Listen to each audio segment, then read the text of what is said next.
Vibrant Gujarat global summit 2024 અન્વયે આયોજિત opportunities through circular economy recycling waste water and waste to energy વિષયના સેમિનારમાં આપણી સૌની સાથે મંચ ઉપર ઉપસ્થિત કેન્દ્રીય રાજ્યમંત્રી શ્રી કૈલાસજી કિશોરજી, મુખ્ય અગ્ર સચિવ શ્રી કૈલાસનાથનજી, ટ્રેડ કાઉન્સિલના embassy of Finland doctor એન.ટી.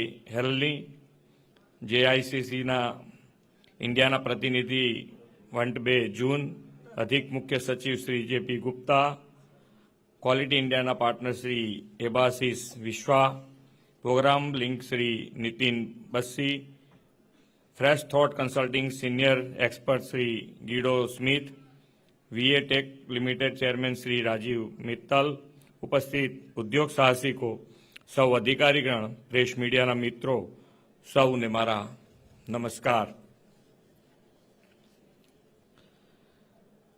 Vibrant Gujarat અને વાયબ્રન્ટ ગુજરાતની અંતર્ગત જુદા જુદા વિષય ઉપરના સેમિનાર, દરેક સેમિનાર આવતા નવા ગુજરાતને કેવી રીતે ઊંચાઈ ઉપર લઈ જવાય, ભારતને કઈ રીતે ઊંચા લઈ જવાય, જે માન્ય નરેન્દ્રભાઈનો સંકલ્પ છે કે 2047 સુધી વિકસિત ભારત બનાવવું છે.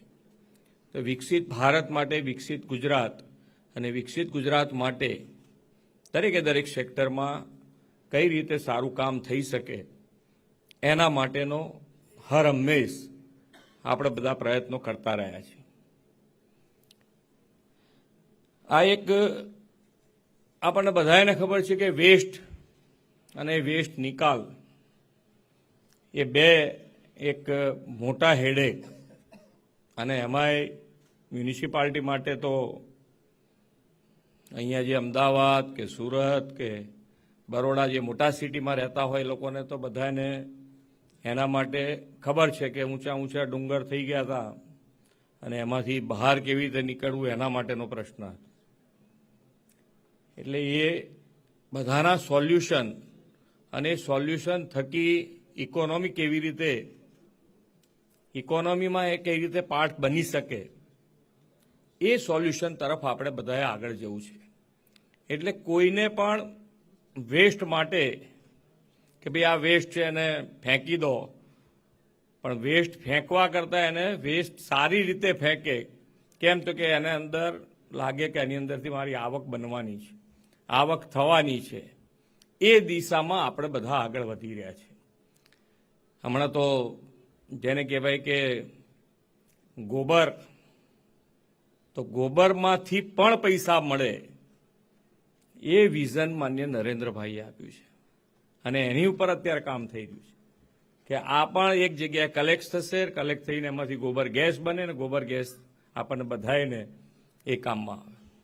એટલે ખૂબ સારા વિઝન સાથે અત્યારે આપણે બધા કામ કરી રહ્યા છીએ. અને એની અંદર વેસ્ટ વોટરમાં સુરતનું ખૂબ સારું, સુરતને તો ખૂબ ખૂબ અભિનંદન. કાલે આખા દેશમાં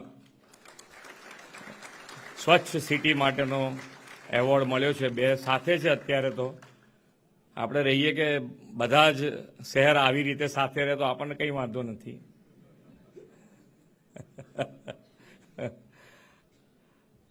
પણ કામ થઈ શકે એવું છે જ, અને કોઈ જગ્યાએ પહેલાં તો હોતું નથી, પછી જ બધાએ કામ કરતા હોય છે. અને એ જ વસ્તુ, એ જ સ્ટાફ, એ જ શહેર નંબર 1 ઉપર આવે એટલે એનો મતલબ શું થઈ શકે કે ક્યાંક ને ક્યાંક આપણી આળસ હોઈ શકે, કાં તો ના કામ કરવાની વસ્તુ હોઈ શકે. ગમે ત્યારે ગમે તે વસ્તુ ઇફેક્ટ કરતી હોય, બધે ઘણા બધા ફેક્ટર એમાં તો ઇફેક્ટ કરતા હોય ને, એક વસ્તુ નથી હોતી. કારણ કે આપણે બધા સાથે કામ કરવા ટેવાયેલા છીએ ને, એક જણ માથે ના હોય ને.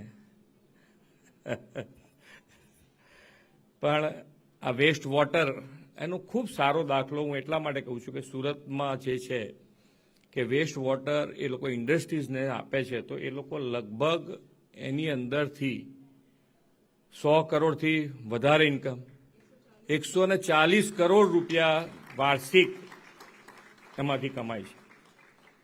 એટલે ખૂબ સારી રીતે મેનેજ થઈ શકે એવી વસ્તુઓ આપણે અમુક વખતે કરી નથી અને અત્યારે આપણી પાસે સોલ્યુશન મળ્યા છે, તો એ સોલ્યુશનનો ઉપયોગ કરી અને ઇકોનોમીમાં કેવી રીતે આપણે સહભાગી થઈ શકીએ, બંને વસ્તુ પેરેલલ થઈ શકે એવી છે. એક તો ગંદકીનો દૂર થાય, સાથે સાથે ઇકોનોમીનો પાર્ટ બને. એટલે બંને રીતે આ સોલ્યુશન આજે વિચાર વિમર્શ અહીંયાથી થવાના છે, તો એની અંદરથી જે સારામાં સારું હોઈ શકે, જેના માટે જે સારું હોઈ શકે, કારણ કે અમુક વખત મોટા સિટી માટે જે થઈ શકે એવું એ નાના વિલેજ માટે ના થઈ શકે એવું, પણ નાના વિલેજ માટે પણ ઘણા બધા સોલ્યુશન આપણને એની અંદરથી મળશે અને એ બધાનો ઉપયોગ કરી અને આપણે સસ્ટેનેબલ ગુજરાત તરફ આગળ વધીએ એ જ અભ્યર્થના. ભારત માતા કી જય, વંદે માતરમ, જય જય ગરવી ગુજરાત.